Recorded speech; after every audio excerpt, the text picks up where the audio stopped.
when an entire Marine battalion suddenly surrounded Westridge High School with military precision.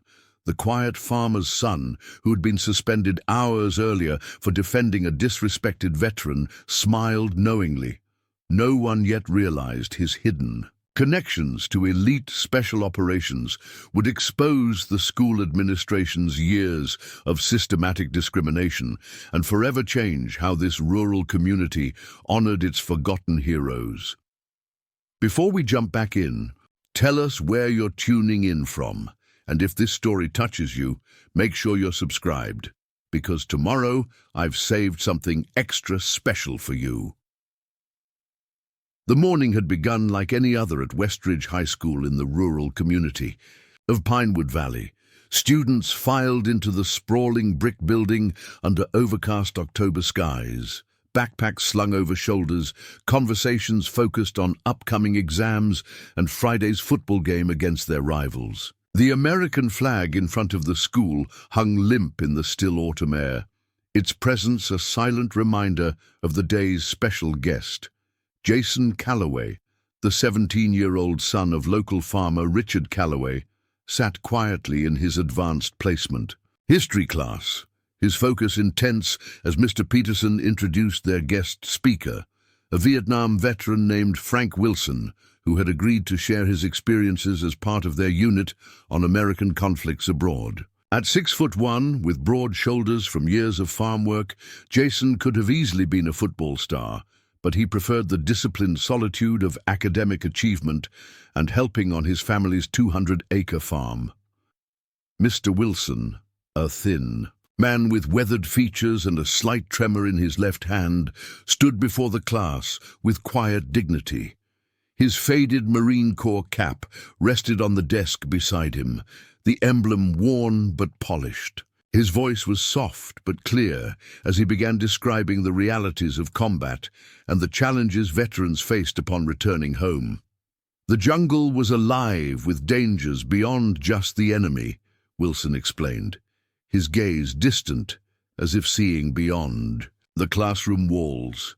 Many nights I'd hear the whispers of my brothers in arms in the darkness, knowing any sound might bring death. But the real battle began when we came home to a country that didn't want to acknowledge what we'd sacrificed. The students listened with varying degrees of interest, some genuinely engaged, others surreptitiously checking phones beneath their desks. Jason's attention never wavered. He tracked every word, his expression revealing nothing but respectful concentration.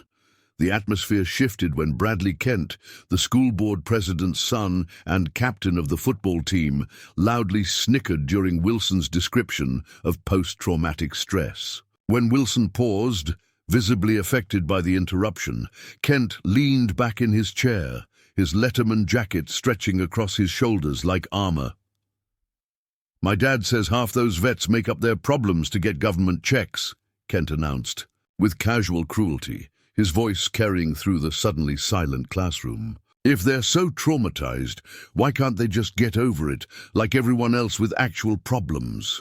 Mr. Peterson rose from his desk, face flushing with anger. "Bradley, that's completely inappropriate." Before the teacher could finish, Jason Calloway stood so abruptly that his chair toppled backward with a crash that made several students jump. The normally reserved student moved with startling speed around the desks, separating him from Kent, covering the distance in what witnesses would later describe as a blur of controlled motion.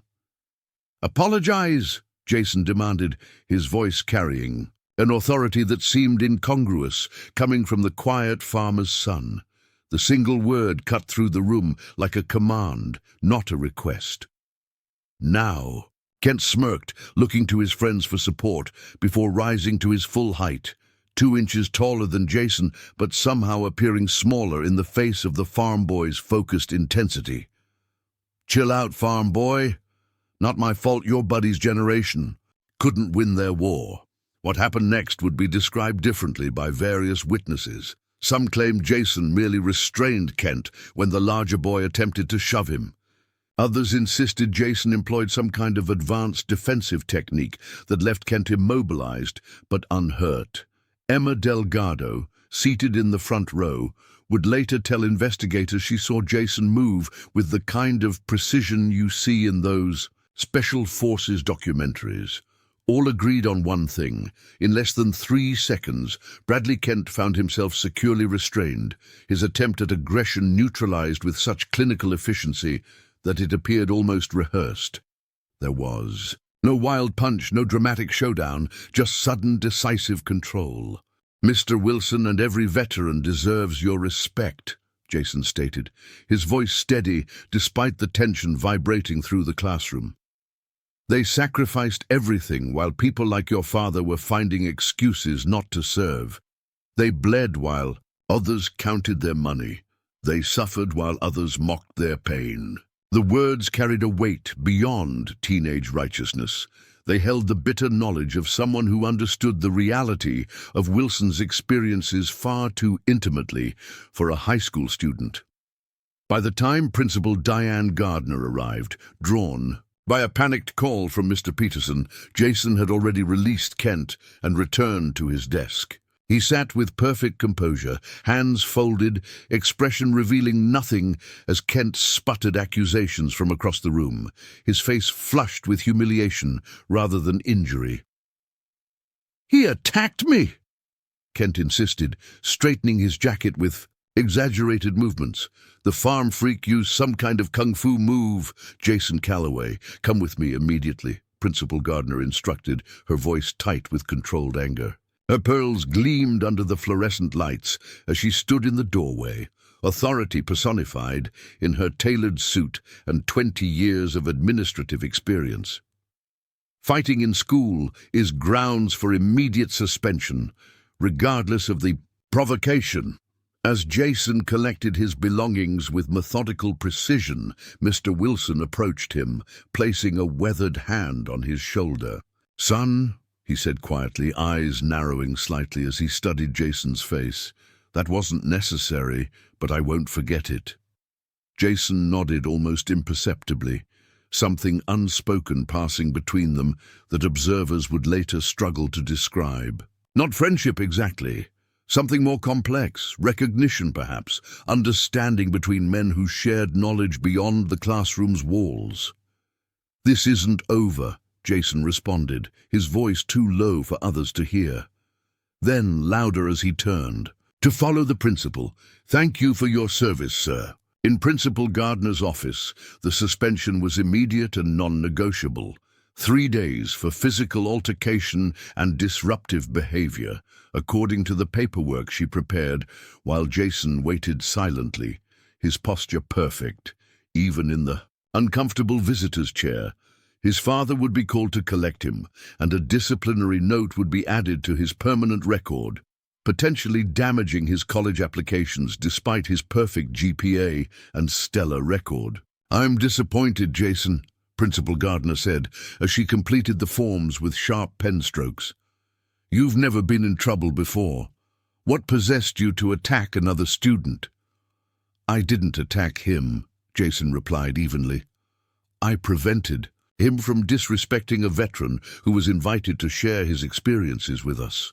There's a difference between aggression and controlled defense." "That's not how Bradley describes it, and Mr. Peterson confirms there was physical contact," she countered, glancing up from her paperwork. "Violence is never the answer, regardless of provocation." Jason studied her for a moment, his calm demeanor unnerving in its completeness. "Have you ever served, Principal Gardner?" The unexpected question caught her off guard. "That's hardly relevant to, has anyone in your family served?" he continued, his tone respectful but unyielding. "My grandfather in World War II, but that doesn't excuse." "And if someone publicly mocked his service or his struggles afterward," Jason pressed, "would you consider defending his honor inappropriate?" Principal Gardner's expression tightened as she removed her reading glasses. "This discussion is over, Jason. Wait here for your father." As she left to make the call, Jason removed his phone from his pocket and sent a single text message. "No." explanation, no details, just an address and a time, followed by the words, "It's happening. Phase 1 initiated." Within 30 minutes, Richard Calloway arrived to collect his son. Unlike the angry parent the principal expected, the tall, weathered farmer listened to her explanation with thoughtful attention, asked several pointed questions about the school's veterans' education programs, and finally nodded as if reaching a private conclusion. "I understand your position, Principal Gardner," he said finally, his calloused hands resting easily on his work-worn jeans. "And I respect your authority in this school. But I stand by my son's actions, even if I must accept the consequences. You've assigned." As father and son walked toward the exit, Richard placed his hand briefly on Jason's shoulder, a gesture nearly identical to Mr. Wilson's earlier. "You did right," he said simply. "Now we do the rest." Neither the principal nor the students watching through classroom windows could have possibly imagined what the rest would entail, or how completely it would transform their understanding of the quiet farmer and his son by day's end. News of Jason Calloway's suspension spread through Westridge High School with the viral efficiency unique to small-town gossip. By lunchtime, at least 5 different versions of the confrontation circulated among students huddled over cafeteria tables. Bradley Kent held court near the vending machines, his wounded pride transformed into theatrical heroism with each retelling. "Farm boy tried some crazy moves, but I stood my ground," he boasted to an attentive audience of fellow athletes, and admirers would have taught him a lesson if Gardner hadn't shown up. "My dad's already called the superintendent. Calloway's done at this school." Across the cafeteria, Emma Delgado pushed her salad around with disinterest as she described what she'd actually witnessed to her debate team colleagues. "It wasn't a fight," she insisted, lowering her voice. "It was like professional restraint. My brother's in the army, and it reminded me of how he demonstrated some security techniques when he was home on leave. Jason moved like someone with training." Meanwhile, in Mr. Peterson's classroom, Frank Wilson remained behind after the other. Classes had cycled through. The Vietnam veteran sat quietly in a student desk that seemed too small for him, his weathered hands folded over his faded marine cap. When Peterson returned from the faculty lunchroom, he found Wilson staring thoughtfully at Jason's empty seat. "I apologize for how that unfolded, Mr. Wilson," Peterson said, setting down his coffee mug. "Bradley Kent has always been privileged and protected by his father's position. I should have shut him down sooner." Wilson nodded slowly. "The boy who defended me, Jason, tell me about him." Peterson leaned against his desk, crossing his arms. "One of our top students, quiet, respectful, focused, lives on a farm about 20 minutes outside town with his father. They moved here about 4 years ago from somewhere out west. Mother passed away, I believe. What do you know about his father?" The question seemed oddly specific, but Peterson considered it. "Richard Calloway keeps to himself mostly. Runs a successful farm, shows up for parent-teacher conferences, always supports the school fundraisers generously." "Why do you ask?" Wilson replaced his cap carefully on his head, adjusting it with the precision of a man who had once lived by military standards. "Just curious about the kind of man who raises a son willing to stand up when others sit down." He rose stiffly, favoring his right leg. "Think I'll head home now. Been enough excitement for one old Marine." As Wilson limped toward the door, Peterson called after him. "Will you be all right to drive? I could call someone." "I've got people waiting for me," Wilson replied without turning. "Always have, always will." 10 miles outside town, the Calloway farm presented a study in orderly functionality. The white 2-story farmhouse sat centered on a gravel drive, flanked by a large red barn and several outbuildings. Equipment was meticulously maintained, fields precisely planted, everything arranged with an efficiency that agricultural extension agents often highlighted during regional workshops.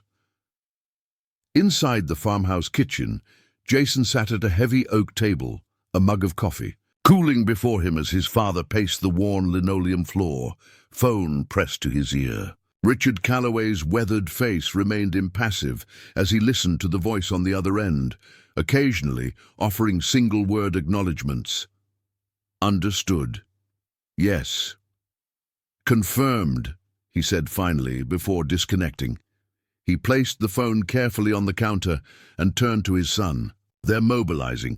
Wilson verified your identity and made contact with command. Jason nodded, unsurprised. Timeline? 3 hours. Colonel Matthews is coordinating personally. Richard pulled out a chair and sat across from his son, his farmers, hands incongruously precise as he unlocked a hidden panel beneath the table edge. From within, he removed a small case containing what appeared to be military identification and communication devices. It's been 4 years, Jason. Are you certain you're ready for your cover to be compromised? The question hung between them, weighted with implications that transcended normal father-son dynamics. Jason's youthful features settled into an expression of resolution that aged him a decade. They've been systematically erasing veteran presence and contribution from the curriculum for 3 years, Dad. Wilson wasn't even supposed to speak today. Peterson arranged it against Gardner's explicit instructions. The school board has rejected the Veterans Memorial Scholarship Program twice, cancelled the annual Veterans Day Assembly, and redirected funding from JROTC to sports programs. This isn't just about Kent's disrespect. It's institutional. Richard studied his son with the evaluative gaze of a commanding officer rather than a parent. Your mother would be proud of your principles. I just want to be certain you understand the consequences. Once we activate Protocol Sierra, there's no returning to this life. Jason's fingers traced the wood grain of the table, a rare gesture of contemplation that hinted at the 17-year-old beneath the disciplined exterior. This was always temporary. We knew that when we accepted the assignment. Assignment, Richard echoed, a faint smile softening his features. Most kids your age worry about prom dates and college applications. You've spent 4 years maintaining deep cover in a strategic information gathering operation while completing high school with perfect grades. Most kids didn't grow up on military bases around the world, Jason countered. Most kids haven't been trained in 5 combat disciplines since age 7. Most kids didn't have Colonel Catherine Calloway for a mother. The mention of his late wife caused Richard's eyes to momentarily close, the only visible reaction to what was clearly a profound loss.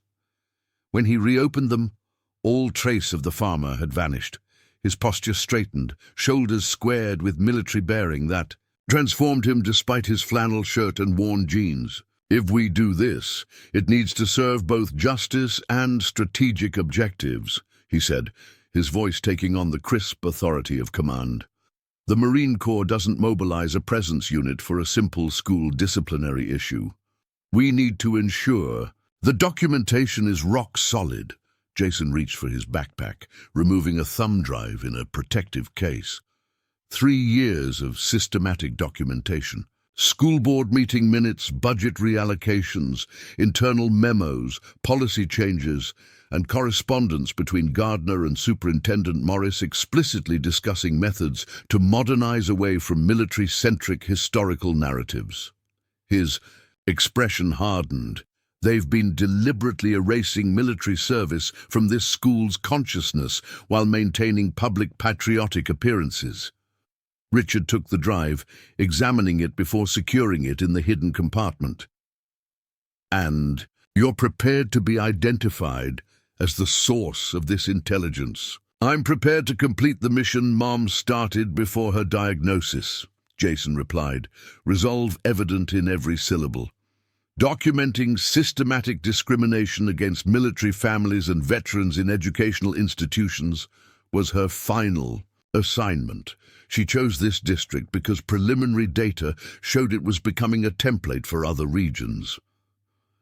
Outside, the rural quiet was broken by the approaching rumble of a vehicle on the gravel drive. Richard moved to the window with the fluid efficiency of someone accustomed to tactical assessment, then relaxed marginally.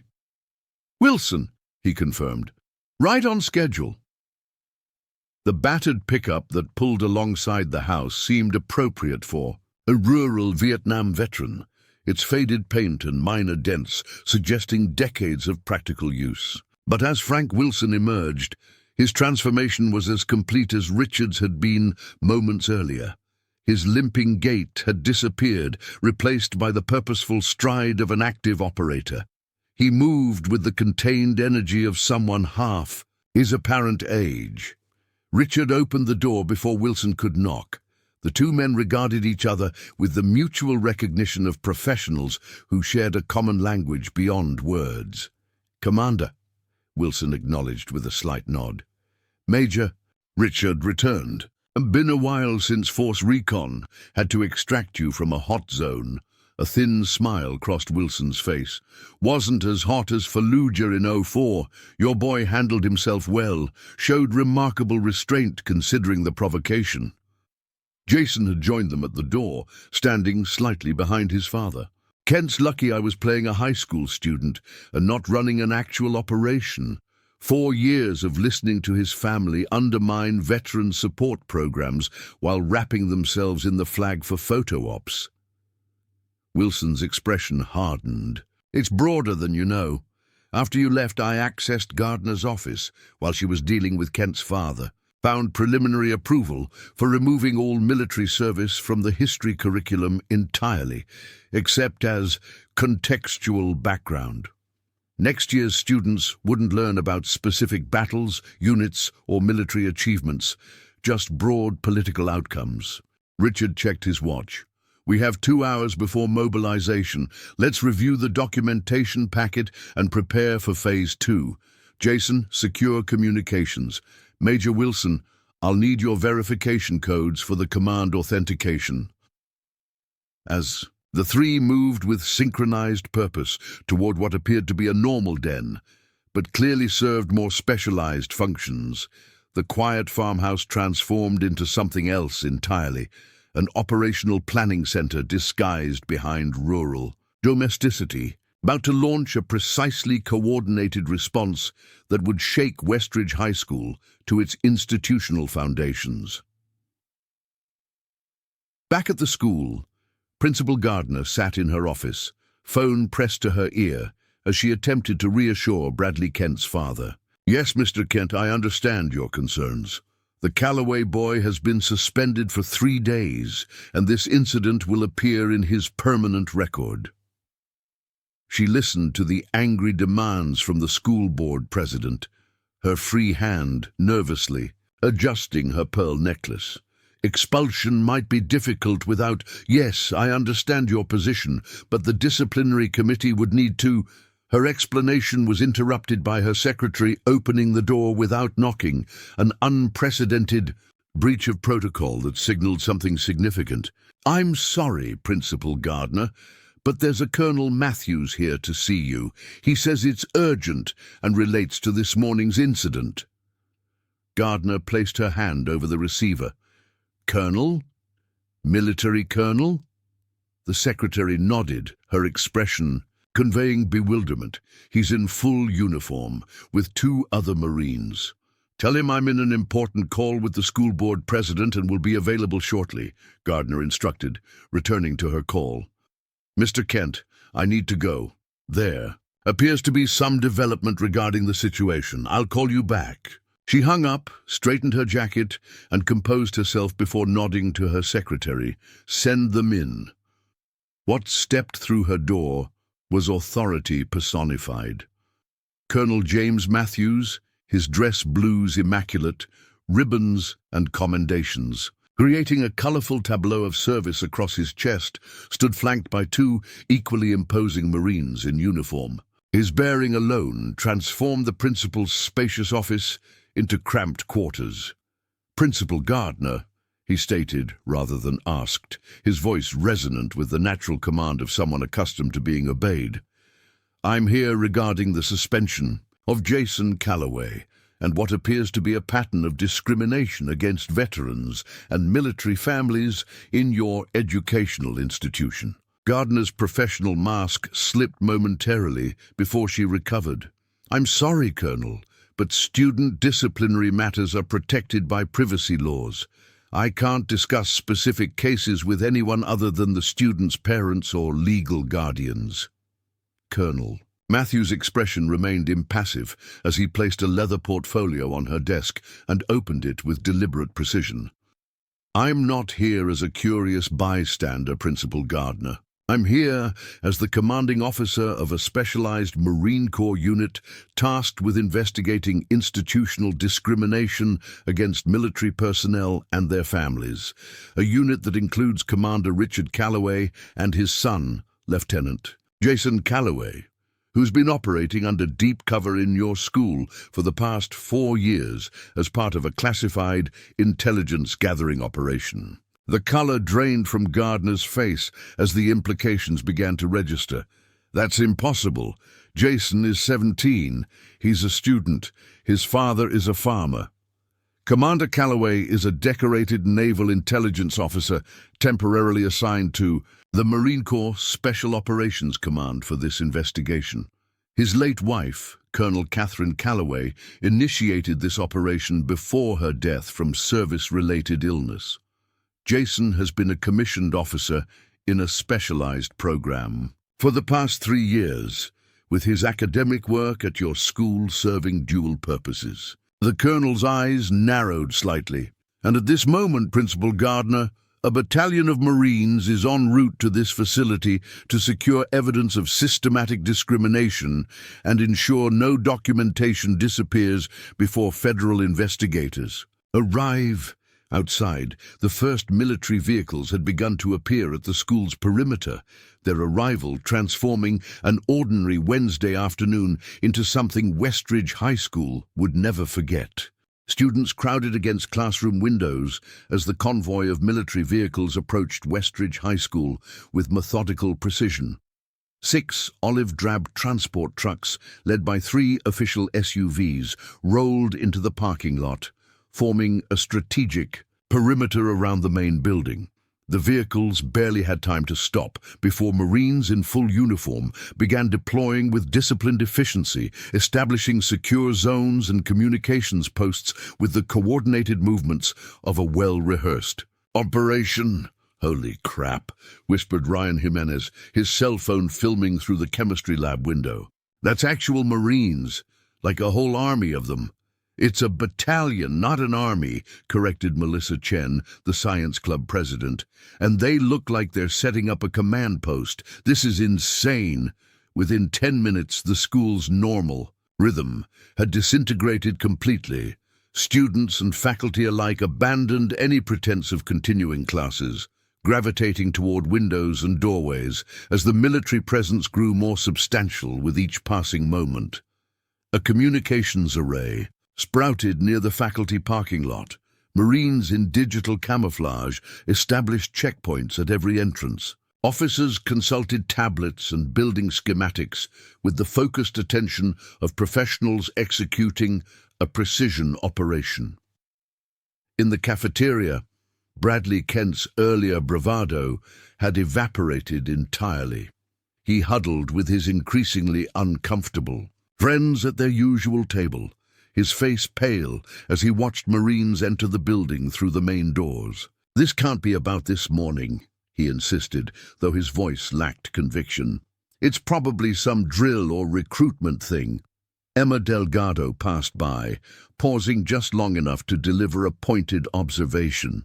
"Funny how they arrived the same day you harassed a Vietnam vet and Jason Calloway got suspended for defending him.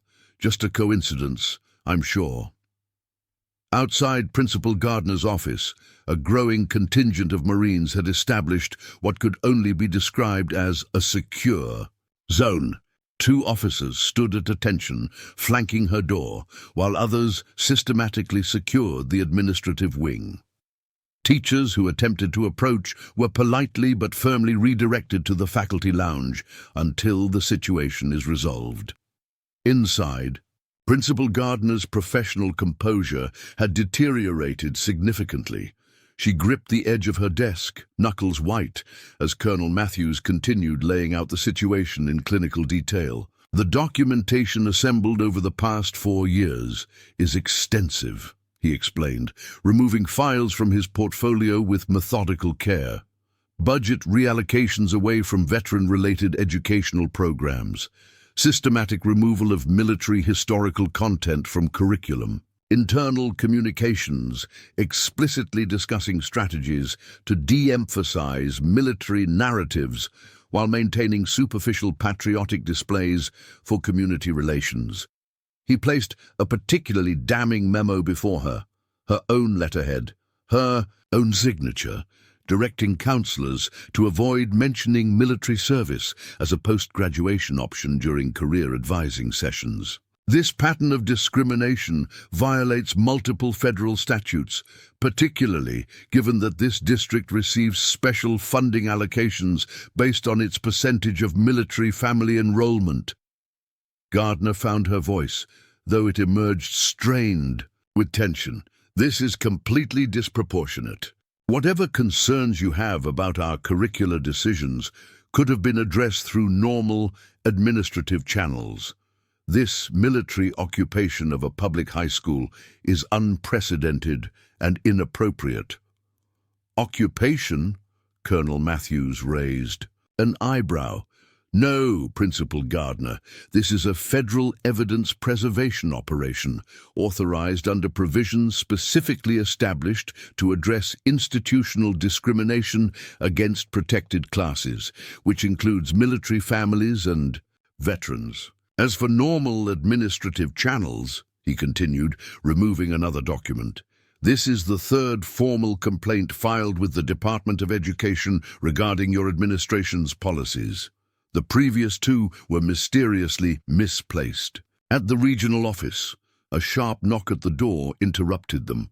One of the Marine officers entered after Matthews' acknowledgement. Sir, Commander Calloway and Lieutenant Calloway have arrived. They're setting up in the library as instructed. Thank you, Captain. Inform them I'll join shortly. Matthews turned back to Gardner. Your entire administrative team is being individually interviewed by federal investigators. All electronic devices have been secured to prevent data deletion. I suggest you prepare for a comprehensive explanation of these materials. As he gathered his documents, Gardner made one final attempt to regain control of the spiraling situation. Colonel, surely we can discuss this reasonably. The school board will want representation present before any official statements are made. Matthews paused at the door. The school board president has already been detained for questioning, Principal Gardner. His son's behavior this morning was merely the catalyst that triggered the culmination of a long-term investigation, not its cause. His expression remained professionally neutral, but his words carried unmistakable gravity. This isn't about a suspended student or an insulted veteran. This is about systematic erasure of military service from your educational institution while you continue to benefit from federal funding specifically allocated because of the military families in your district. In the school library, a transformation had occurred that left faculty members stunned. The typically quiet space had been converted into a command center with remarkable speed. Communications equipment occupied several tables. Marines efficiently catalogued documents and digital evidence. And at the center of it all stood the man everyone in Westridge knew as Richard Calloway, the quiet farmer, except now he wore the uniform of a naval commander, his bearing and authority unmistakable. Beside him, equally transformed, stood Jason. No longer the reserved student, but a young officer whose natural command presence suddenly made perfect sense. His civilian clothes had been replaced by a Marine uniform with lieutenant bars, the transition so complete that teachers who had known him for years found themselves instinctively straightening their posture in his presence. Mr. Peterson had been among the first faculty members to be called to the library. He sat now across from Commander Calloway, struggling to reconcile the taciturn farmer he'd met at parent-teacher conferences with the imposing military officer before him. "I don't understand," Peterson said, his confusion evident. "Jason is 17. How could he possibly be a lieutenant?" "Jason is 22, Commander Calloway corrected. His documentation was part of his cover for this assignment. He's been a commissioned officer for 3 years, part of a specialized unit that investigates institutional discrimination against military families and veterans in educational settings." Peterson turned to Jason, seeing him clearly for the first time. The subtle signs had always been there. The discipline, the precise language, the unnatural maturity, but contextually misinterpreted as the characteristics of an exceptional student rather than a trained military officer. "You've been—" Peterson struggled to find appropriate words. "Investigating our school? For 4 years?" Jason nodded, his demeanor professional, yet not unkind. "This operation began with my mother, Colonel Catherine Calloway. When she identified statistical anomalies in educational outcomes for military dependents in this district, she initiated preliminary surveillance. After her death, my father and I continued her work, documenting what evolved into systematic discrimination disguised as curricular modernization. But why the elaborate cover? Why not just conduct an official investigation?" Commander Calloway intervened. Previous attempts at official investigations were stonewalled. Documentation disappeared. Witnesses were pressured to withdraw statements. We needed irrefutable evidence gathered from within, without the knowledge of those being investigated. The library doors opened as Colonel Matthews entered, immediately drawing attention from everyone present. He joined Commander Calloway and Jason at the central table, reviewing the operation's progress on a digital display. "Superintendent Morris is en route, along with 3 members of the State Education Board," Matthews informed them. "Federal investigators have secured all administrative devices and cloud accounts. Preservation orders have been executed for all district communications for the past 5 years. Throughout the school, the reality of the situation had begun to penetrate the initial shock. Students gathered in clusters, sharing information and speculations, as the Marine presence maintained professional control of the environment. The initial fear had largely given way to fascination, particularly as rumors about Jason Calloway's true identity spread through text messages and whispered conversations. In the senior hallway, Emma Delgado found herself suddenly elevated to temporary celebrity status due to her front-row observation of the morning's confrontation. "I told you his moves weren't normal," she insisted to the group gathered around her locker. "He took down Kent with military precision. Now we know why." "But he was in my study group for 3 years, protested Tyler Washington, the debate team captain. "We did calculus together. He struggled with integration by parts just like the rest of us." "That was probably part of his cover," suggested Anika Patel. "Think about it. If he aced everything without effort, he'd stand out too much. He had to seem normal." "Normal?" Ryan Jimenez laughed. "The dude never once talked about parties or dating or normal teenage stuff. He was always so focused, like he was here for a reason, beyond just school." At the faculty lounge, a similar reassessment was occurring among teachers who had known Jason throughout his time at Westridge. Small details that had seemed merely unusual now assembled into a comprehensible pattern. His perfect attendance, his precise language, his unusual knowledge of global affairs, his physically disciplined demeanor even during casual activities. "Remember when he corrected my lecture on Middle Eastern political structures?" Miss Harrison, the government teacher, shook her head in disbelief. "He was so knowledgeable, I asked if he'd traveled there. He just said he read extensively. Now I wonder if he had actual deployment experience. And those essays about military history," added Mr. Gonzalez from the English department. "They weren't just well-researched. They had the perspective of someone who understood the realities of service and command. I just thought he was exceptionally mature for his age. As the afternoon progressed, additional military and federal vehicles arrived, including several unmarked SUVs carrying Department of Education investigators and civil rights attorneys. The school board president arrived under escort, his normally confident demeanor replaced by visible apprehension as he was led directly to the conference room that had been designated for official interviews. Word had spread throughout the community with remarkable speed. Parents began arriving to collect their children, forming a growing crowd beyond the school's perimeter. Local news vans set up position across the street, reporters delivering live updates against the backdrop of military vehicles and the school's familiar brick facade, the juxtaposition creating a powerfully discordant image on live broadcasts. In the library command center, Jason stood slightly apart from the operational activity, looking out the large windows toward the athletic fields, where he had maintained his cover through countless physical education classes and school events. For a brief moment, his professional military bearings softened, revealing a glimpse of the young man who, despite his training and mission, had still experienced these formative years within these walls.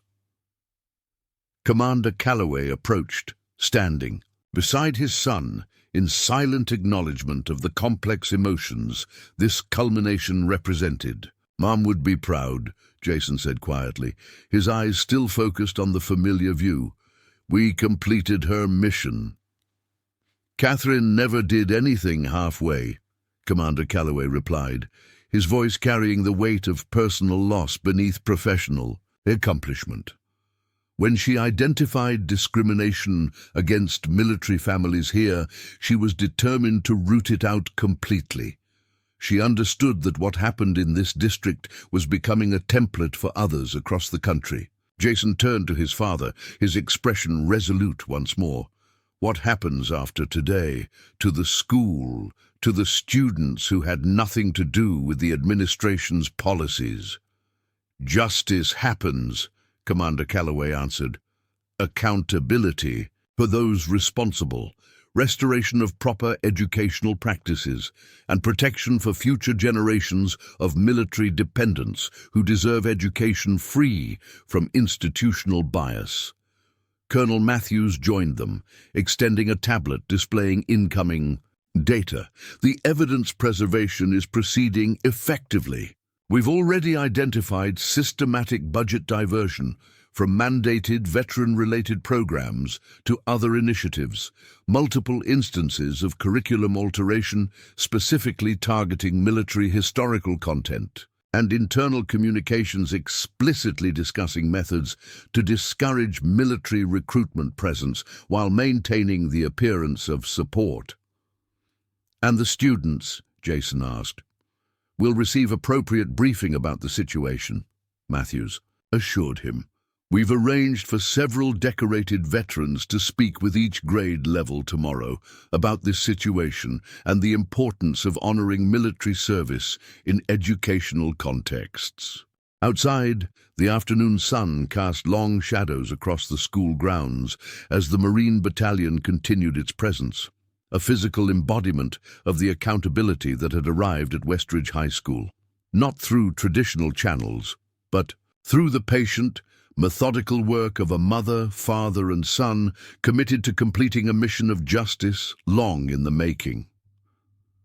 By early evening, Westridge High School had been transformed into the epicenter of a story rapidly gaining national attention. News helicopters circled overhead, capturing aerial footage of the Marine Battalion's organized presence across the campus grounds. Satellite trucks from major networks lined the street opposite the main entrance, reporters delivering live updates. As federal investigators continued their systematic collection of evidence, the school's gymnasium had been converted into a community information center, where bewildered parents gathered to receive briefings from Marine public affairs officers and Department of Education representatives. The atmosphere wavered between shocked disbelief and growing indignation as the scope of the administration's discrimination against military families and veterans became increasingly clear.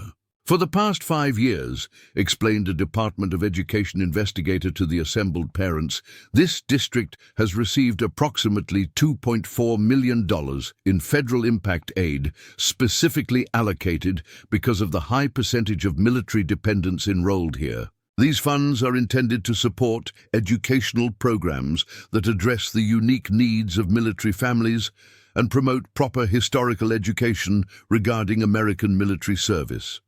Digital displays showed budget documents with key sections highlighted. Our preliminary investigation indicates that less than 8% of those funds were used for their intended purpose. The remainder was systematically diverted to other programs, primarily athletics and administrative technology upgrades. The revelation triggered a wave of murmurs throughout the gymnasium. Monica Jimenez, a Navy veteran whose son Ryan attended, Westridge, stood up from her folding chair, her expression taut with controlled anger. "My son has been in this district for 3 years," she stated, her voice carrying the disciplined precision characteristic of military personnel. "When I specifically asked about veterans programs during enrollment, I was assured they were a priority here. That's why we chose this district." "Your experience was unfortunately common," responded the investigator. "Our evidence includes scripted responses administrators were instructed to provide to military families, responses that deliberately misrepresented the actual programs available. In the school library, a more detailed briefing was being conducted for selected community leaders, including the mayor, city council members, and representatives from local veterans organizations. Commander Calloway stood before them, his presence commanding attention without effort as he systematically outlined the investigation's findings. When my late wife, Colonel Catherine Calloway, first identified statistical anomalies in educational outcomes for military dependents in this district, we believed it might be coincidental, he explained, advancing through a digital presentation with military precision. However, as she dug deeper, she discovered concerning patterns that suggested deliberate marginalization. The screen displayed a series of curriculum changes tracked over 5 years, showing the progressive removal of military history from required content. What you're seeing is not educational evolution, but systematic erasure. References to specific military operations, units, and individual service members were incrementally removed from history textbooks and classroom materials. By this year, World War II was being taught without naming a single battle or military unit, just broad political outcomes and civilian impacts. Frank Wilson, now clearly identifiable as Major Wilson in his Marine uniform, advanced the presentation to internal communications obtained during the investigation.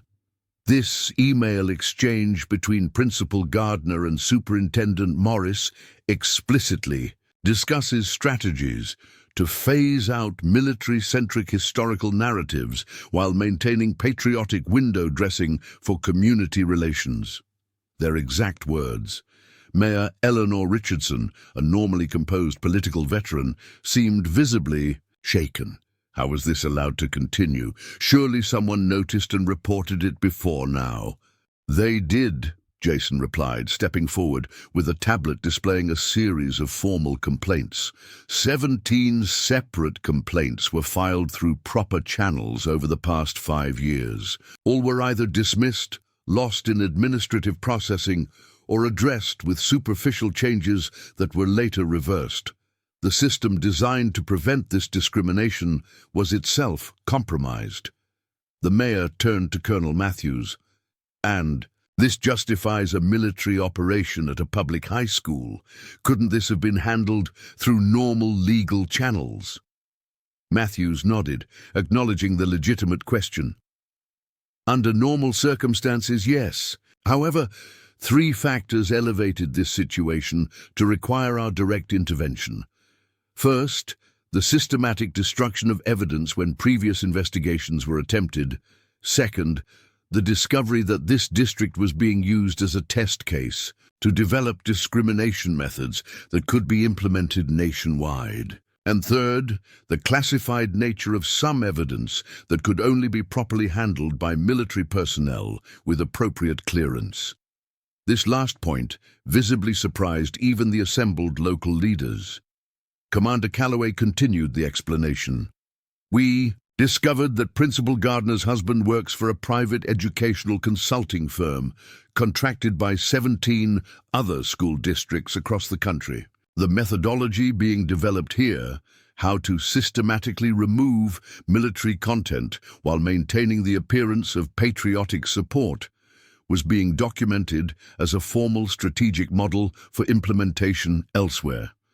This elevated a local, educational issue to a matter of national security concerning how military service is presented to the next generation of potential recruits. Outside in the main hallway, Bradley Kent sat alone on a bench near the trophy case, his earlier bravado entirely evaporated. He had been among the last students still on campus, his father's position as school board president having complicated his departure. Now he waited as his father was interviewed by federal investigators, the reality of his family's involvement in the situation becoming increasingly clear with each passing hour. Jason Calloway, Lieutenant Calloway, as everyone now understood, approached and sat beside him, maintaining a professional distance. For several moments, neither spoke, the awkward tension of their morning confrontation hanging between them in a context now dramatically transformed. "I'm guessing I wasn't just randomly being a jerk to some veteran this morning," Bradley finally said, staring at the floor rather than looking at Jason.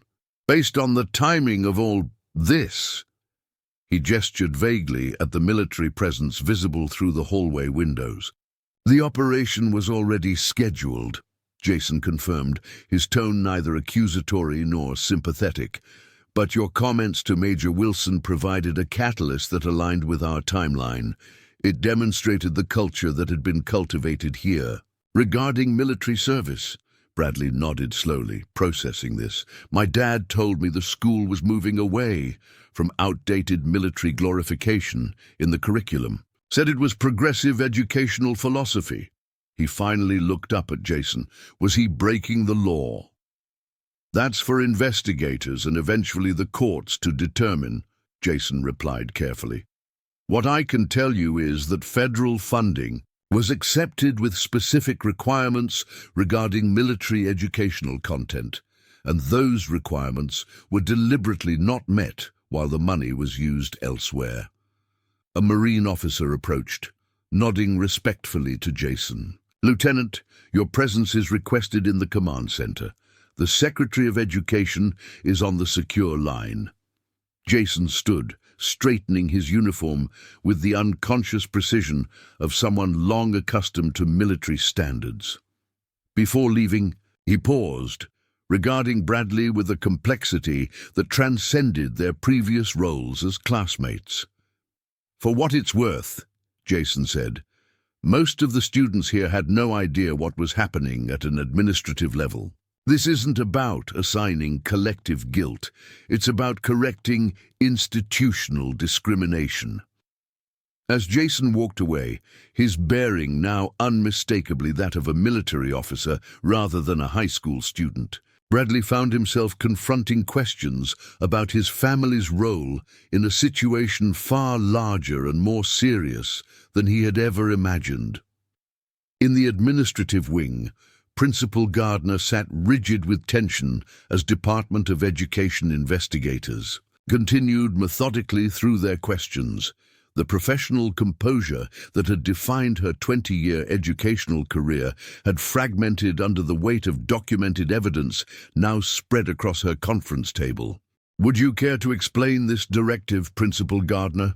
asked a federal investigator, sliding a document across the table. "This appears to explicitly instruct guidance counselors to discourage military service as a post-graduation option. while maintaining plausible deniability. Gardner glanced at her attorney, who nodded slightly. "That document lacks context," she insisted, though her voice lacked conviction. "We were attempting to broaden students' awareness of all career pathways by specifically training counselors to present military service as a last resort for students with limited options." The investigator quoted directly from the document, "while simultaneously receiving federal impact aid specifically because of your military family enrollment." Before Gardner could respond, her attorney intervened. "My client would like to cooperate fully with this investigation. Perhaps we could discuss potential resolution paths rather than continuing this adversarial approach." The lead investigator closed her folder deliberately. "Resolution will require full disclosure, complete cooperation with ongoing investigations, and acceptance of accountability measures, including potential leadership changes throughout the district.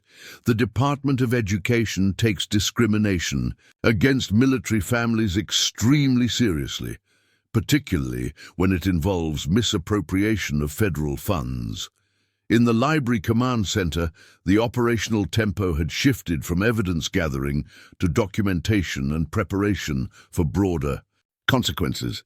Commander Calloway conferred with Colonel Matthews and several Justice Department representatives, while Jason participated in a secure video conference with officials in Washington.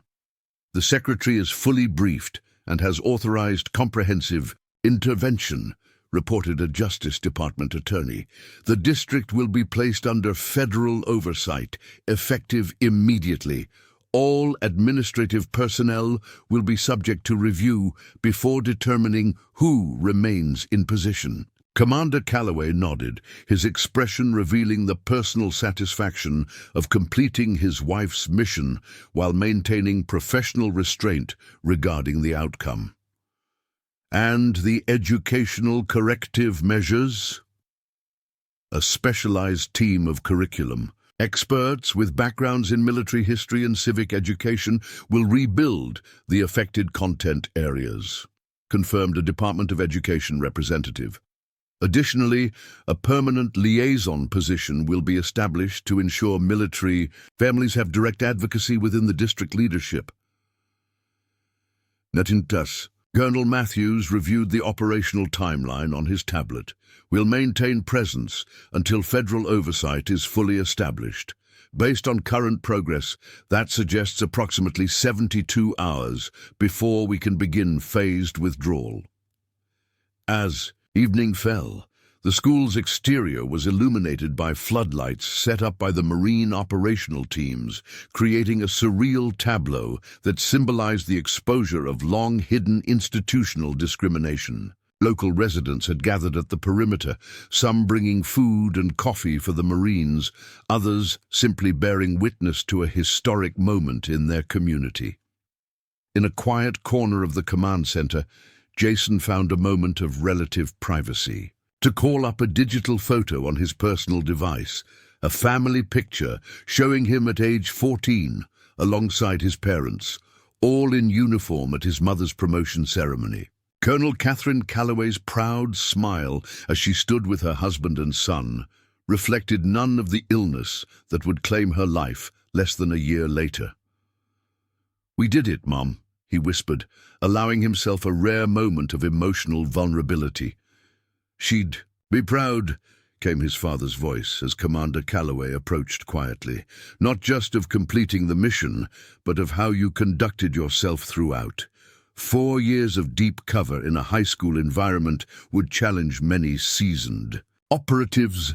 Jason smiled faintly, the expression belonging more to the young man than the officer. "There were moments I almost forgot it was a mission. Calculus tests, school dances I had to attend to maintain cover, basketball games." "That's the challenge of long-term operations," his father acknowledged. "The line between your cover identity and your true self begins to blur. Your mother warned me about that when she designed this operation, that sending you in as a student would be demanding in ways beyond the tactical requirements." Their conversation was interrupted by the approach of Mr. Peterson, who had been assisting investigators with classroom curriculum documentation. The history teacher's expression reflected the complex mix of emotions that seemed to characterize most faculty members that day: shock at the revelation, concern about the future, and a growing realization about the student they thought they had known.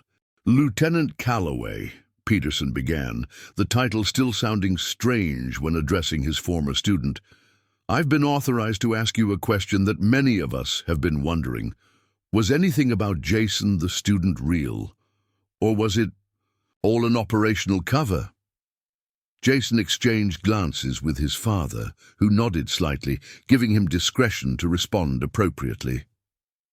"My academic performance was genuine," Jason answered after careful consideration. "My interest in history, especially military history, was real. My athletic abilities were moderated to avoid drawing undue attention, but not falsified. My quieter personality," he smiled slightly, "let's say it was operationally convenient, but not entirely manufactured." Peterson nodded, processing this. "And your college applications, the essays I helped you revise, contingency cover," Jason admitted. "If the operation had concluded without activation, I would have maintained the identity through a transitional period before quietly transferring elsewhere." "I know this is difficult for the faculty to process," Commander Calloway interjected with professional empathy. "Finding out a student you've taught for years was not who he appeared to be. But please understand, this operation was never about deceiving educators. It was about documenting systematic discrimination that was harming military families and veterans." Peterson's expression suggested he was still reconciling his complex feelings about the situation. "Well, you were still one of my best students, regardless of your actual age or purpose here. Though now I understand why your essays on the strategic implications of the Battle of Midway seem so unusually insightful." As Peterson departed, Jason turned back to his father. "What happens to the school now? To the students?" "The educational environment will improve," Commander Calloway assured him. "With proper federal oversight, the diverted funds will be redirected to their intended purposes. Military history will be properly integrated into the curriculum. Veterans will receive appropriate recognition and respect within the educational framework. And the students who had nothing to do with any of this will benefit from a more honest and comprehensive education," his father replied. "Sometimes justice requires disruption before improvement can occur." Outside in the parking lot, local television crews conducted interviews with community members who had gathered at the perimeter. The prevailing sentiment seemed to be a mixture of shock at the administration's actions and support for the military's intervention, particularly from families with service connections. "My grandfather served in Vietnam," said one middle-aged woman to a reporter, her voice charged with emotion. "The idea that his service was being systematically erased from what my children learn about American history is just heartbreaking. I'm grateful this was exposed, even if the method seems dramatic."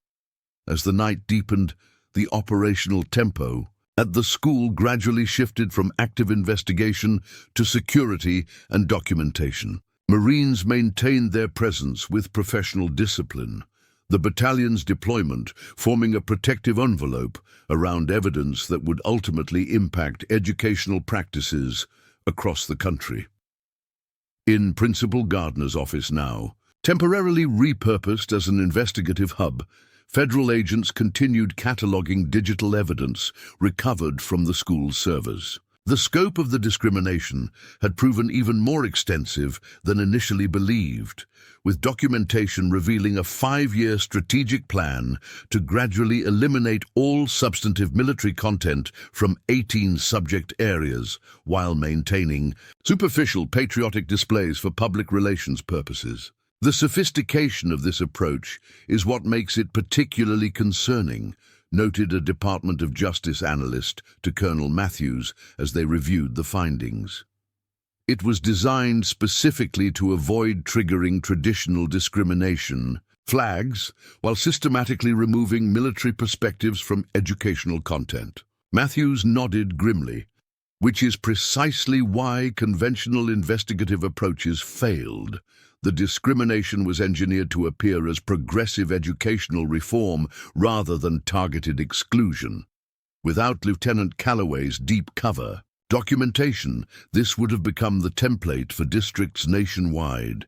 The revelation that Westridge had been a test case for a nationwide educational shift explained the unprecedented scale of the military response. What had begun as a routine discrimination investigation had evolved into a matter touching national security interests, the systematic shaping of how an entire generation would understand and value military service. As midnight approached, Jason stood at the window of what had been his history classroom for 4 years, looking out at the Marines maintaining their vigilant presence across the campus. The quiet farmer's son who had defended a disrespected veteran that morning had completed his transformation back into the military officer he had always been, bringing to conclusion a mission that had spanned 4 years of his life and fulfilled his mother's final professional legacy. Justice, he reflected, sometimes arrived in unexpected forms, even in the disciplined precision of a Marine battalion surrounding a high school campus on an otherwise ordinary Wednesday in October. The morning after the Marine battalion surrounded Westridge High School dawned with a surreal normalcy.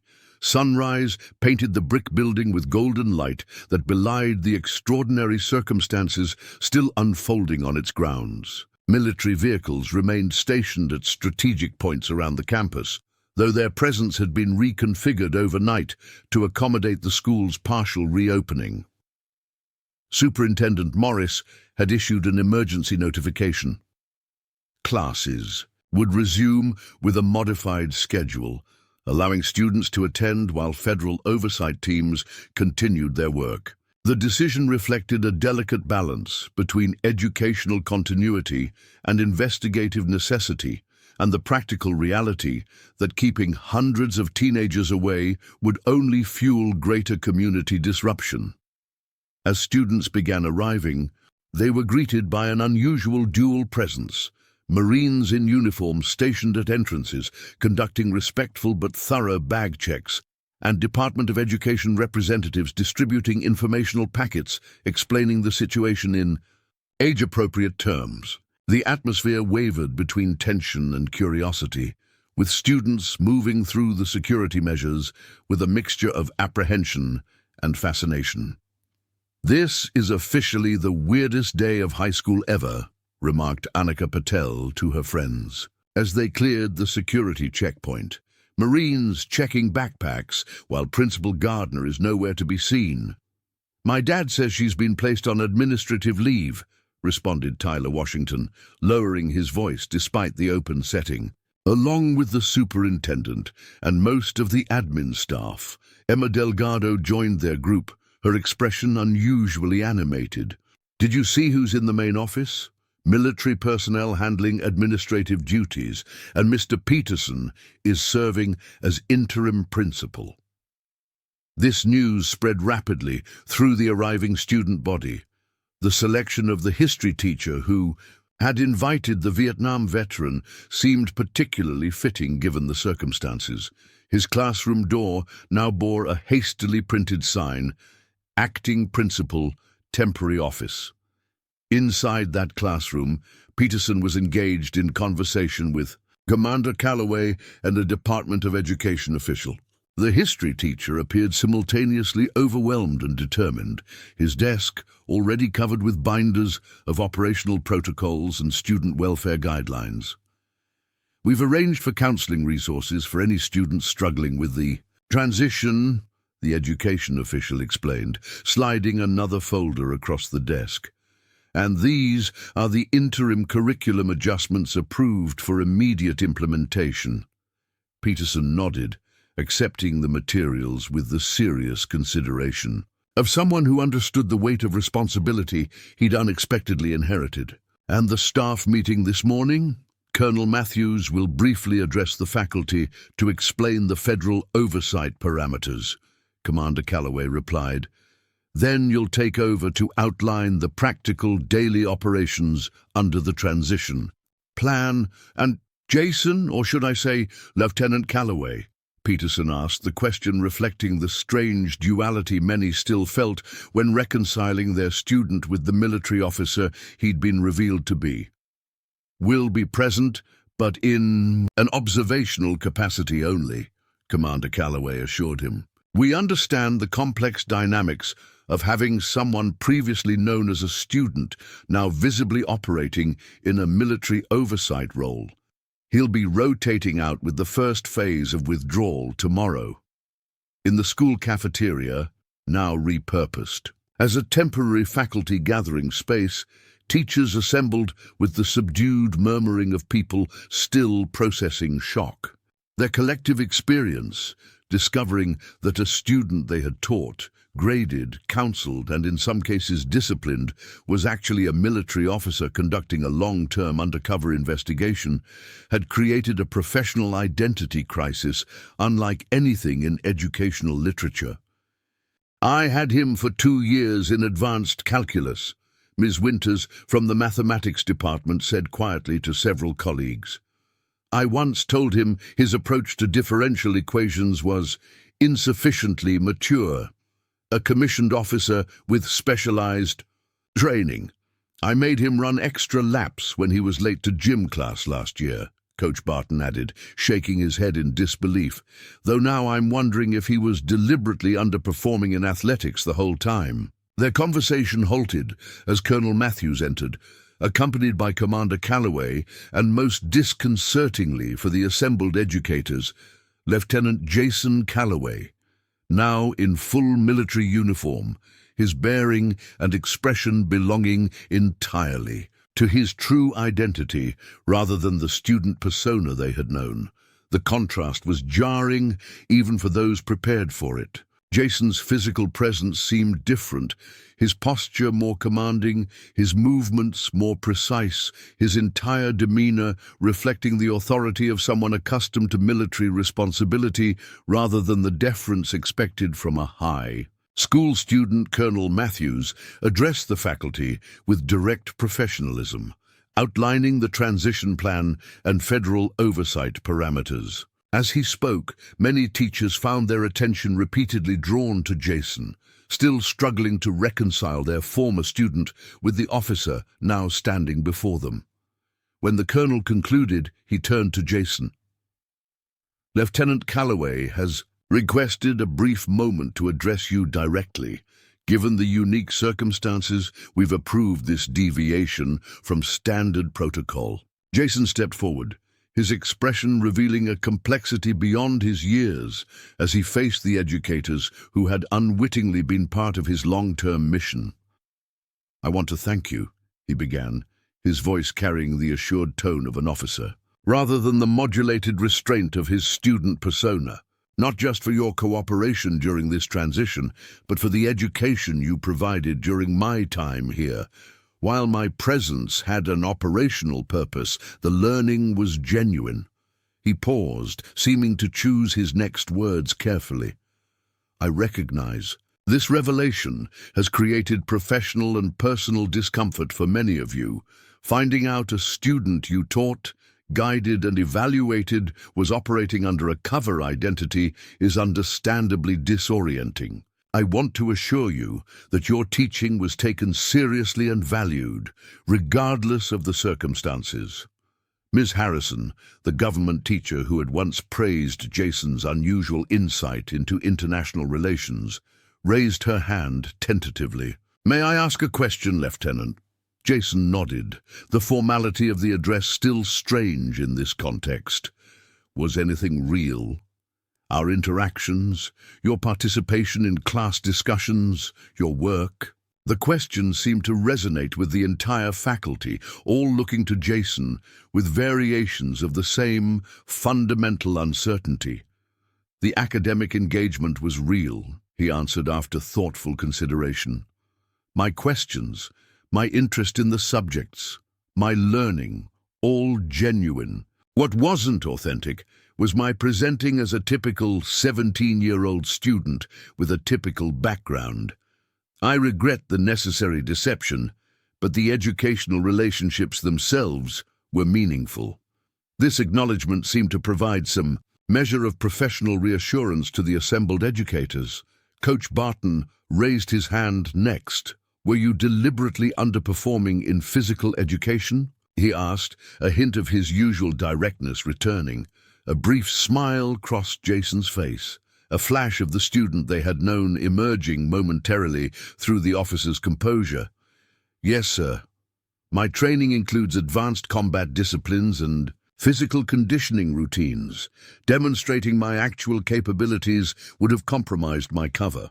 I knew it, Barton muttered, though his expression held more satisfaction than offense at the confirmation. After Jason's remarks, Mr. Peterson took over, outlining the practical aspects of the school's operation during the transition period.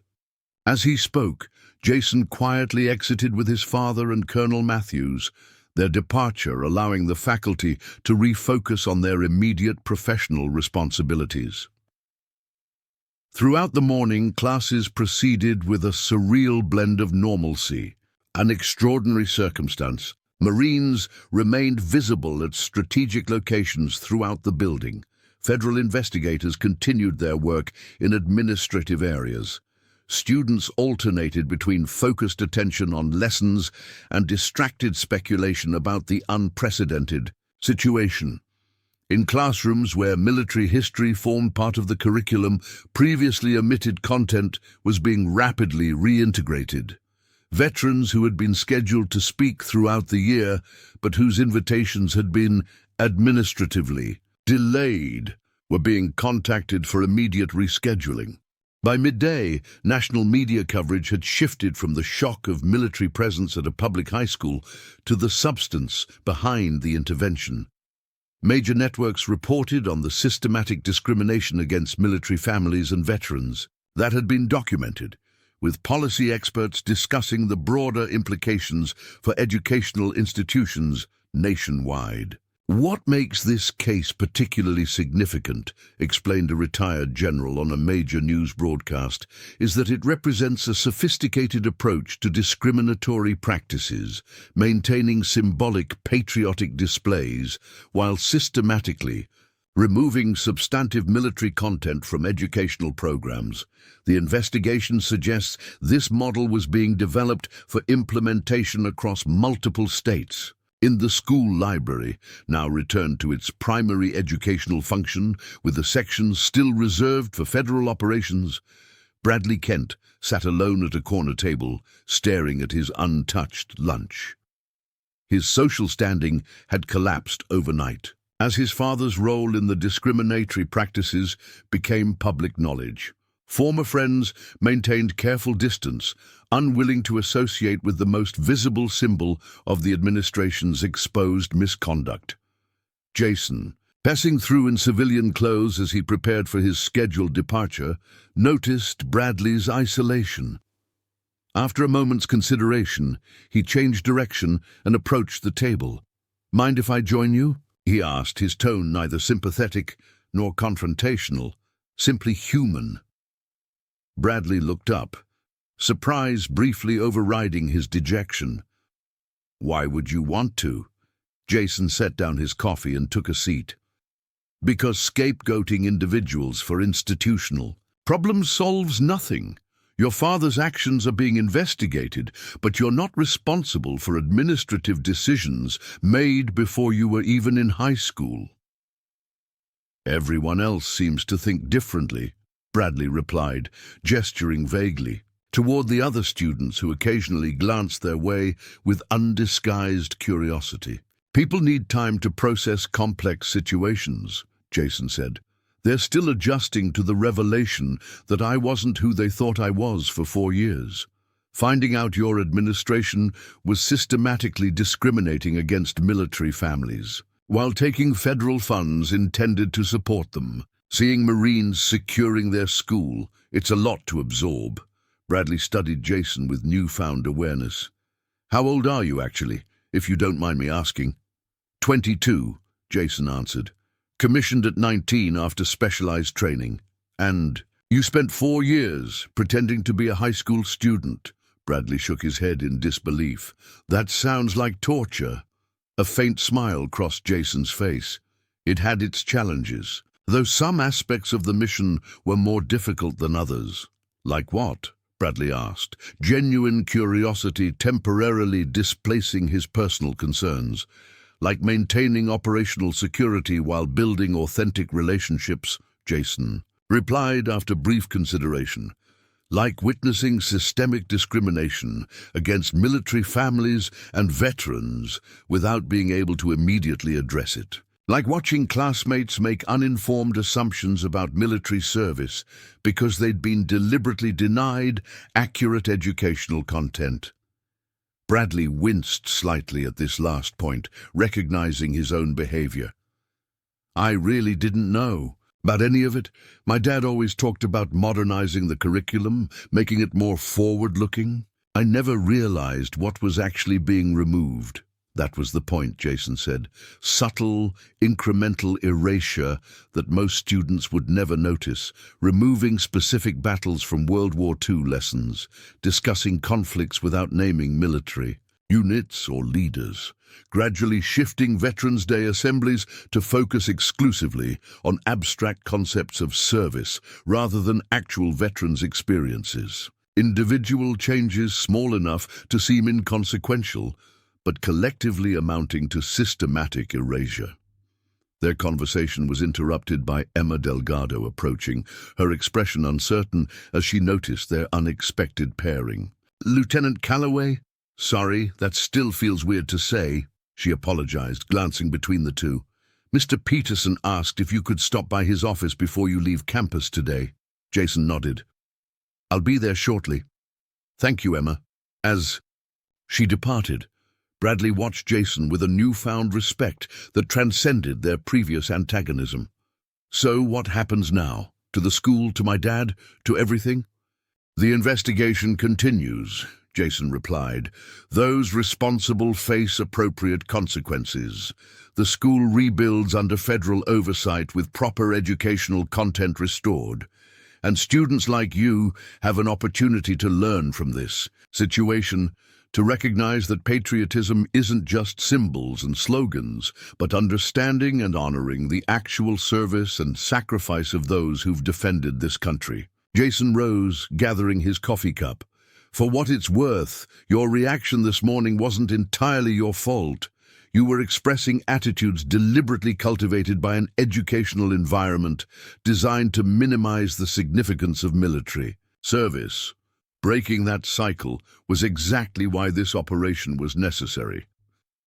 As Jason departed, Bradley remained at the table, contemplating this perspective with the first glimmers of understanding beyond his personal circumstances.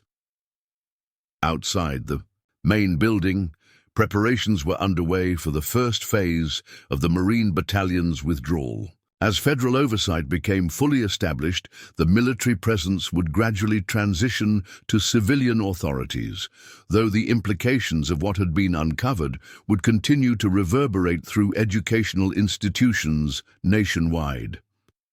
Commander Calloway supervised the coordination from a temporary command post near the athletic fields, his farmer persona now entirely absent as he directed operations with the natural authority of his true military rank. Seeing Jason approach, he paused his work.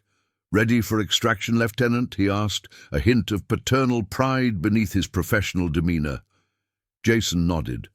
"Almost. One final meeting with Acting Principal Peterson. Then we're cleared to withdraw with the first rotation." His father studied him with the complex gaze of someone who understood both the operational and personal dimensions of their situation. 4 years is a long deployment, especially in deep cover. There will be readjustment challenges. I know, Jason acknowledged, but completing Mum's mission was worth it. Ensuring military families receive the educational respect and support they deserve, preventing this discrimination model from spreading nationally. Those outcomes justify whatever personal challenges may follow. As father and son stood together, surveying the school that had been both operational target and genuine educational environment for 4 years, the full circle of their mission became evident. What had begun with Colonel Catherine Calloway's identification of systematic discrimination was now concluding, with her husband and son bringing that discrimination to light, ensuring that future generations of military dependents would receive the educational respect their families had earned through service and sacrifice. 3 weeks after the Marine Battalion surrounded Westridge High School, the physical signs of military presence had faded. The command posts, security checkpoints, and communications arrays had been systematically dismantled and removed. The parking lots no longer housed olive-drab vehicles. The uniformed personnel, who had become a familiar sight in hallways and classrooms, had withdrawn in carefully planned phases, turning oversight responsibilities to civilian federal authorities who continued the work with less visible but equally determined focus. Yet the profound impact of those extraordinary days remained, woven into the fabric of the school and community in ways both tangible and philosophical. The administration had been entirely restructured, curriculum had been comprehensively revised, and most significantly, the relationship between the educational institution and the military families it served had fundamentally transformed. On this crisp November morning, Westridge High School prepared for its first Veterans Day Assembly since the intervention, an event that would serve as both commemoration and symbolic turning point. In the gymnasium, maintenance staff arranged chairs in neat rows as student volunteers hung properly proportioned flags representing each branch of the armed services. The attention to detail reflected a new awareness that had permeated the school, with even the smallest elements of military representation now approached with educated respect rather than superficial symbolism. Mr. Peterson, whose interim principal position had been formalized the previous week, supervised preparations with the focused attention of someone who understood the significance beyond the event itself. When the gym doors opened to admit an unexpected visitor, his expression shifted. From surprise to genuine welcome. "Lieutenant Calloway," he greeted, extending his hand. "Or is it just Jason today?" Jason Calloway approached in civilian attire. Not the farmer's son's casual wear of his cover identity, but the business casual of a young professional. His bearing remained unmistakably military despite the absence of uniform, his posture and movements carrying the disciplined precision that the school community now recognized as his authentic self. "Just Jason is fine, Mr. Peterson," he replied, shaking the principal's hand. "Technically, I'm on leave status until my next assignment." "We weren't expecting you," Peterson admitted as they walked together through the gymnasium, "though I can't think of anyone more appropriate to be here today. The Department of Education team suggested my presence might provide useful continuity," Jason explained. "And to be honest, I wanted to see how the implementation was progressing." Peterson gestured toward the careful preparations underway. "As you can see, we're taking the Veterans Day Assembly very seriously this year. The program includes actual veterans speaking about their experiences, recognition of faculty and family members who've served, and students presenting research, projects on local veterans' contributions to the community.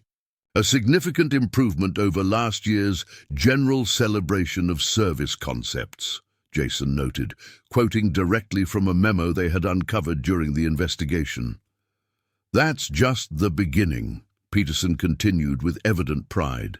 "We've completely rebuilt the history curriculum with proper military content. We've established a dedicated liaison position for military families. We've implemented a tracking system to ensure federal impact aid is properly allocated.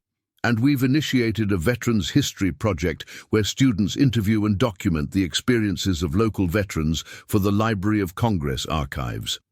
As they toured the facility, students recognized Jason as they passed. Some nodded respectfully, others still seemed slightly awed by his presence. A few approached to ask questions about his current role or future plans. The awkwardness of the initial revelation had evolved into something more complex, a mixture of respect, curiosity, and the lingering cognitive dissonance of reconciling their former classmate with his true identity. In the main hallway, they encountered Emma Delgado and several members of the newly formed Veterans Recognition Committee, hanging posters announcing upcoming events. Emma's expression brightened upon seeing Jason. Jason, you're back," she exclaimed. "Are you here for the assembly tomorrow?" "Among other things," he confirmed. "I'm impressed by what I'm seeing with the committee's work." Emma gestured to the various posters.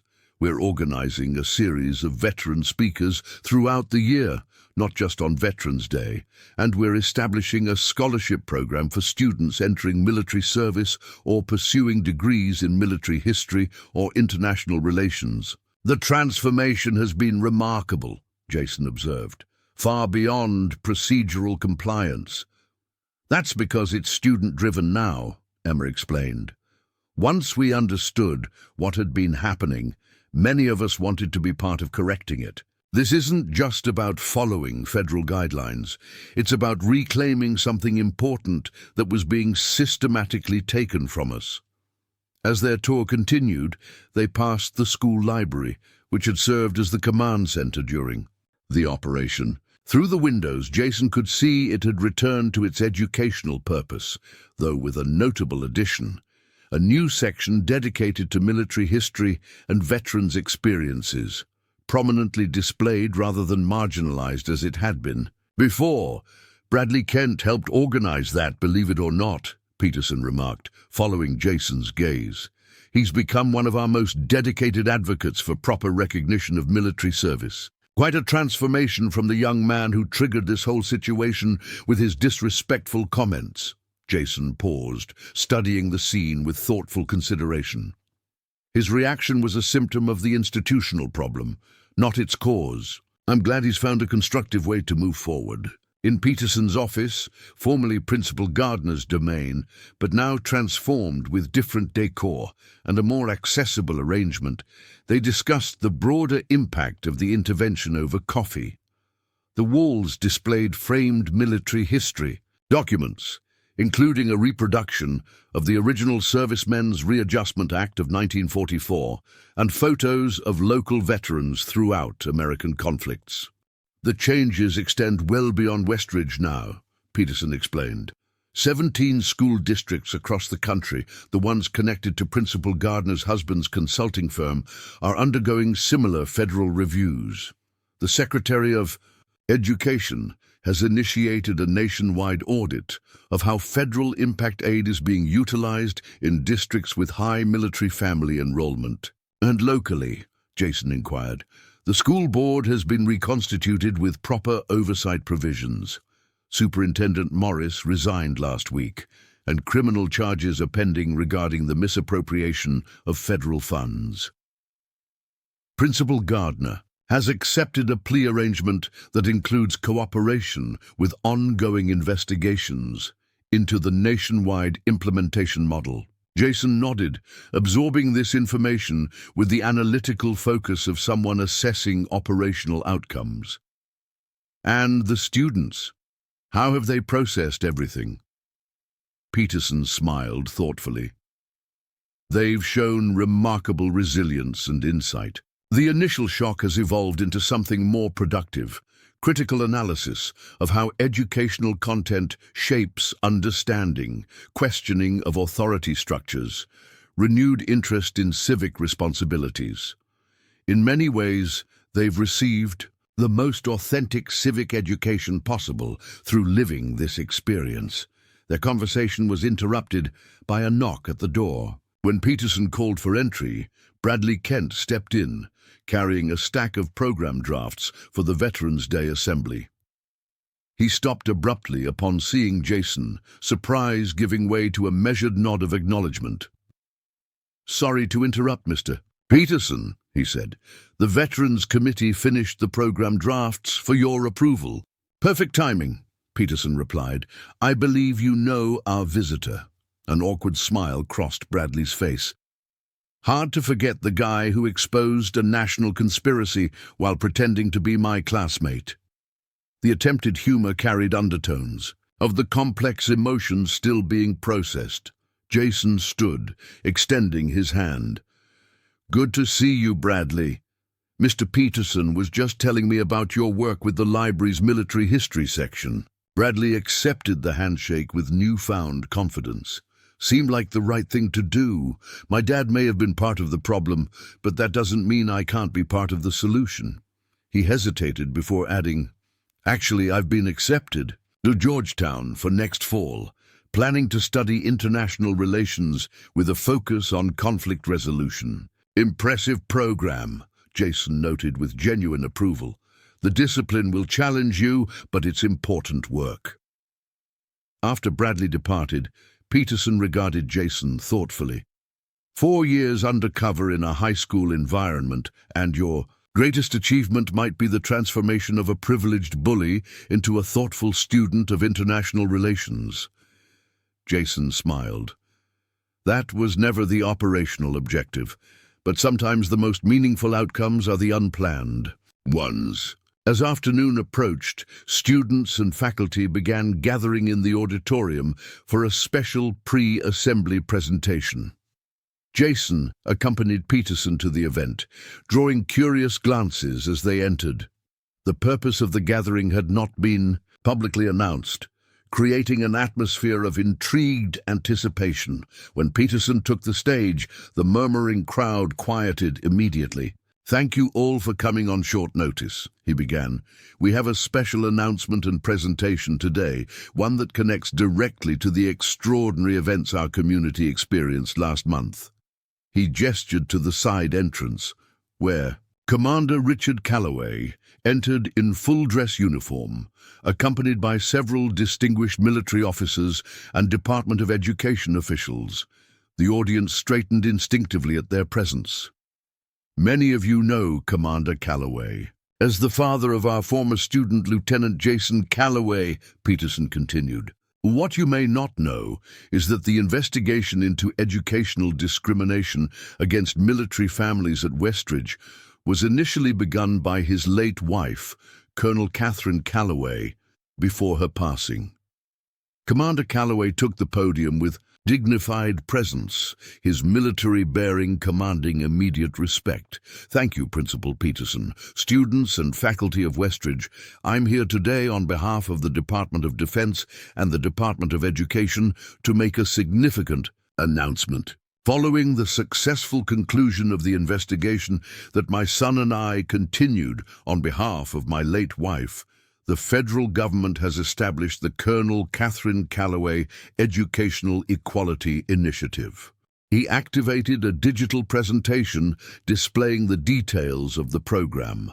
This nationwide initiative will provide resources, oversight, and implementation guidelines to ensure that military history is properly taught in American schools, that veterans are appropriately recognized within educational settings, and that the unique needs of military families are properly addressed in school districts receiving federal impact aid. The announcement triggered a wave of applause throughout the auditorium. Commander Calloway continued when the response subsided. Additionally, Westridge High School has been selected as the pilot site for the program's implementation model, not as a test case for discrimination this time, but as an exemplar of proper integration of military perspectives in educational environments. His gaze found Jason in the audience, a moment of paternal pride, briefly superseding his professional demeanor. "This initiative represents the culmination of work my wife began before her illness, and which my son and I were privileged to complete." Colonel Calloway believed deeply that understanding military service and sacrifice is essential to informed citizenship, and that discriminatory educational practices harmed not only military families, but all students who deserve a complete historical education. As Commander Calloway concluded his announcement, Jason remained seated among the students and faculty, physically present within the community, but now properly understood for who he truly was. The mission that had required him to assume a false identity had been completed.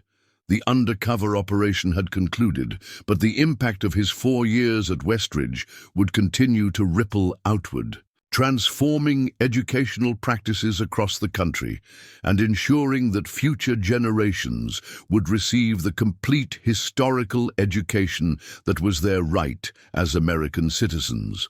When the presentation ended and students began to disperse, several approached Jason with questions and comments that reflected their evolving understanding of what had occurred in their school.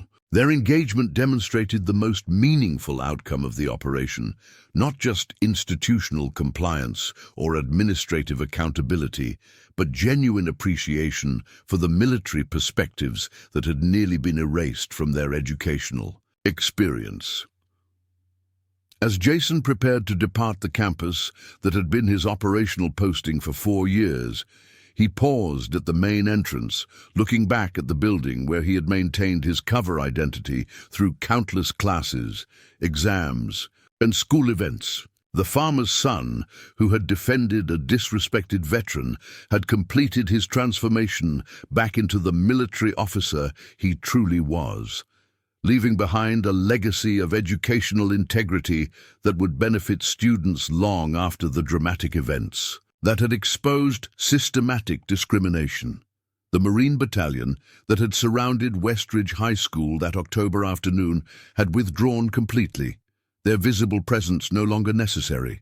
But the principles of justice, accountability, and proper recognition of military service remained, not imposed by external authority, but embraced by a community that had learned firsthand the importance of honoring those who served.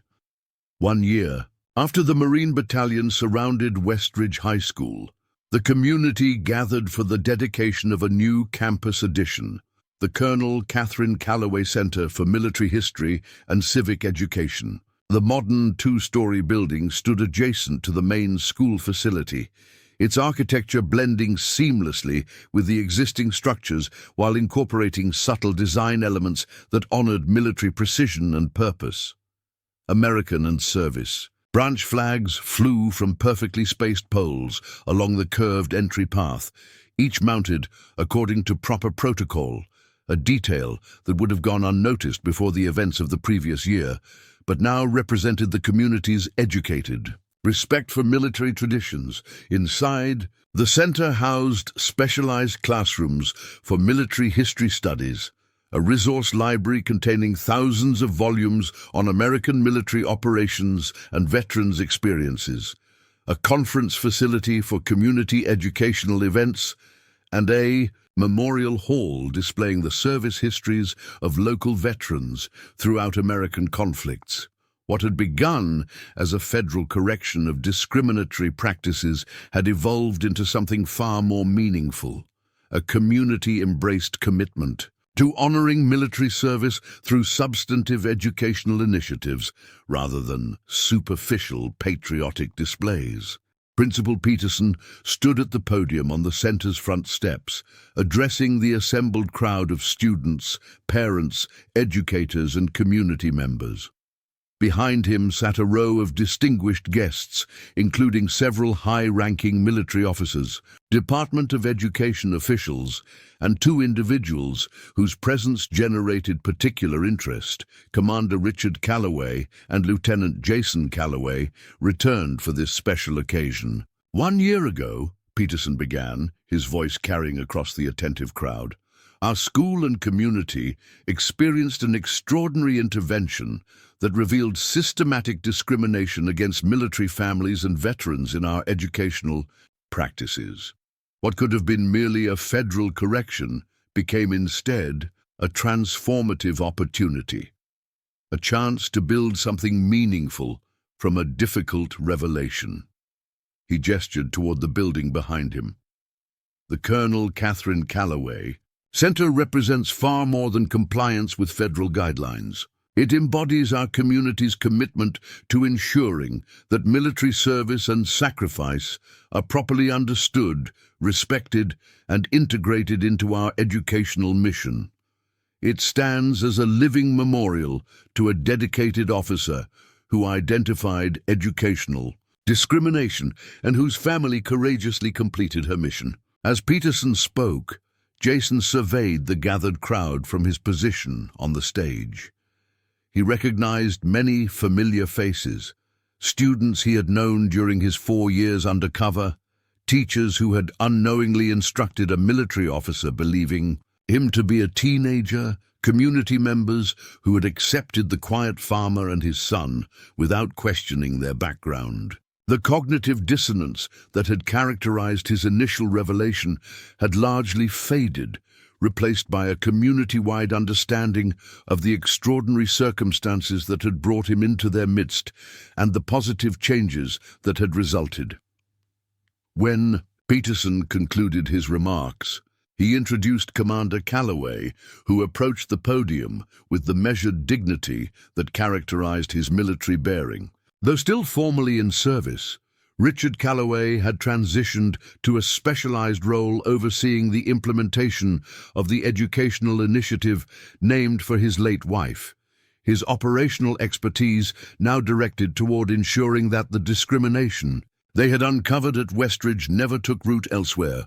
"Thank you, Principal Peterson," Commander Calloway began. "When my wife first identified statistical anomalies in educational outcomes for military dependents in this district, she envisioned a simple correction of oversight failures. What she discovered instead was something far more concerning, a deliberate erosion of military content from educational materials, a systematic redirection of federal funds intended to support military families, and a sophisticated model of discrimination designed to appear as progressive curricular evolution." His expression reflected both the gravity of the discovery and the satisfaction of its resolution. Colonel Catherine Calloway did not live to see the completion of her investigation, but were she here today, I believe she would be profoundly moved by what this community has built from that difficult revelation. Not mere compliance, but comprehensive commitment to proper educational respect for military service. Following Commander Calloway's address, several speakers took the podium in succession: the superintendent who had replaced the disgraced Morris, a representative from the Department of Education, the mayor whose initial skepticism about military intervention had evolved into staunch support for the educational initiative. Each emphasized different aspects of the transformation, from administrative accountability to curricular integrity to community engagement. When Jason's turn came, he approached the podium with the confident bearing that the community now recognized as his authentic self, rather than the more reserved demeanor of his cover identity. His uniform, perfectly fitted and precisely arranged, reflected the military standards that had always guided him, even during his years of deep cover as a high school student. "Many of you knew me as Jason Calloway, the farmer's son," he began, his voice carrying the natural authority that had occasionally slipped through his student persona. "Some of you knew me as a classmate, others as a student, a few as a disciplinary challenge." This last comment, directed with a slight smile toward Coach Barton in the audience, elicited knowing laughter from those familiar with his deliberately underperformed athletic pursuits. "The mission that brought me to Westridge required a deception I never took lightly," he continued, his tone shifting to reflect the seriousness of the matter. "Maintaining a cover identity among people who treated me with genuine care and respect was the most challenging aspect of my assignment. I want to thank you my former teachers, classmates, and community members for the understanding you've shown since learning the truth about my purpose here." Jason gestured toward the new center behind him. "This facility honors my mother's memory in the most appropriate way possible, by ensuring that the educational discrimination she identified has been not just corrected, but transformed into a model of proper integration of military perspectives. What happened at Westridge is no longer just a case study in institutional discrimination. It's become an exemplar of educational integrity and respect." Following the formal dedication, a reception allowed guests to tour the new facility while reconnecting with the Calloways, whose extraordinary presence in their community continued to fascinate even those who had known them for years. In the Memorial Hall, Bradley Kent, now home from his first semester at Georgetown, led tours of the exhibits he had helped design during the summer, his knowledge of military operations and history reflecting a dedicated study that would have seemed inconceivable a year earlier. "Lieutenant Calloway," he greeted Jason with genuine respect when their paths crossed beside a display honoring Vietnam veterans, including Major Frank Wilson. "Or is it just Jason now that you're not undercover in high school anymore?" "Lieutenant is still accurate," Jason replied with a slight smile, "though we can dispense with the formality given our unique history." Bradley nodded, gesturing toward the memorial display. "I've been corresponding with Major Wilson for my research project at Georgetown. His insights on post-combat reintegration challenges have been invaluable for understanding contemporary veterans' issues." "He mentioned your work in his last communication," Jason confirmed. "He's impressed with your analytical approach." A flash of surprise crossed Bradley's face. "You stay in touch with him? I assumed his role ended with the operation." "Major Wilson was more than just an operational asset," Jason explained. "He's been my mother's colleague and our family friend for many years. His chance appearance as a guest speaker that day was carefully coordinated as part of our operational timeline." This revelation seemed to complete a puzzle piece for Bradley, his expression reflecting new understanding. "So, when I made those comments in class, they provided the catalyst for an operation already in motion," Jason confirmed, though the specific timing was somewhat fortuitous from an investigative perspective. As they continued their conversation, Emma Delgado approached with several members of the Student Veterans Recognition Committee, now expanded into one of the school's most active organizations. Their presence reflected another dimension of the transformation, the emergence of student-led initiatives that had evolved beyond the initial federal intervention into genuine community engagement. "Jason, we've been hoping to catch you," Emma greeted enthusiastically. "We're organizing the Spring Veterans History Project and wondered if you might be available as an advisor. We're focusing on collecting oral histories from Iraq and Afghanistan veterans this semester." The easy camaraderie between Jason and the students demonstrated how completely the community had processed his true identity. What had initially been a shocking revelation had transformed through understanding into a unique resource, a military professional with specialized knowledge who also intimately understood their educational environment. "I'd be happy to consult remotely," Jason offered. "My current assignment limits my availability for in-person meetings, but I can review materials and provide guidance."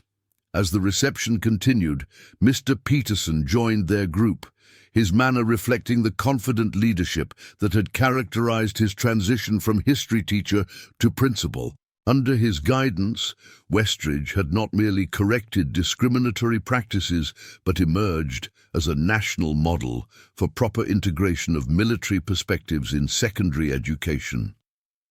"Your father mentioned you've received a new assignment," Peterson remarked to Jason. "Something related to the educational initiative?" Jason nodded.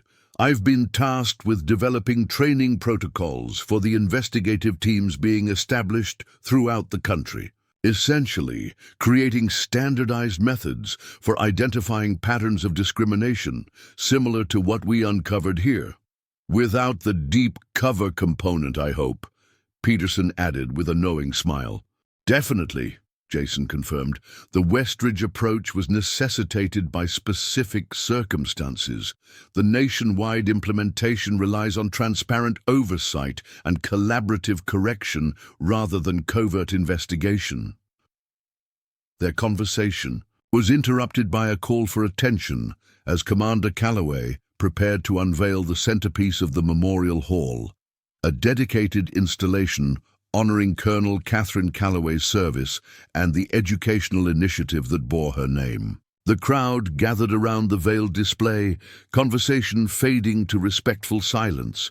Commander Calloway stood beside the covered installation, his expression reflecting the personal significance beneath his professional demeanor.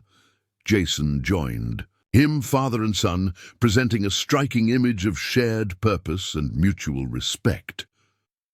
Before we conclude today's dedication, Commander Calloway addressed the assembled guests. I want to share something about my late wife that extends beyond her military service or educational advocacy. Catherine Calloway believed fundamentally in the connection between honest historical education and meaningful citizenship.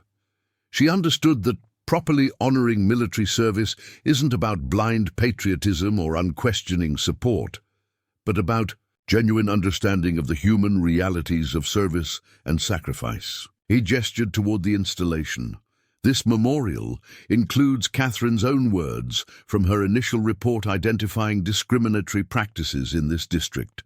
Her concern was never simply about proper recognition of military achievements, but about ensuring that students received a complete historical education that would allow them to make informed decisions about their own civic participation, including whether military service might be part of their personal path. As the veil was removed, the installation revealed not just Colonel Calloway's military honors and service record, but interactive elements designed for educational engagement, oral history recordings, digital access to her research, and a touchscreen timeline showing the development of the initiative from her initial investigation through the dramatic intervention and subsequent educational implementation.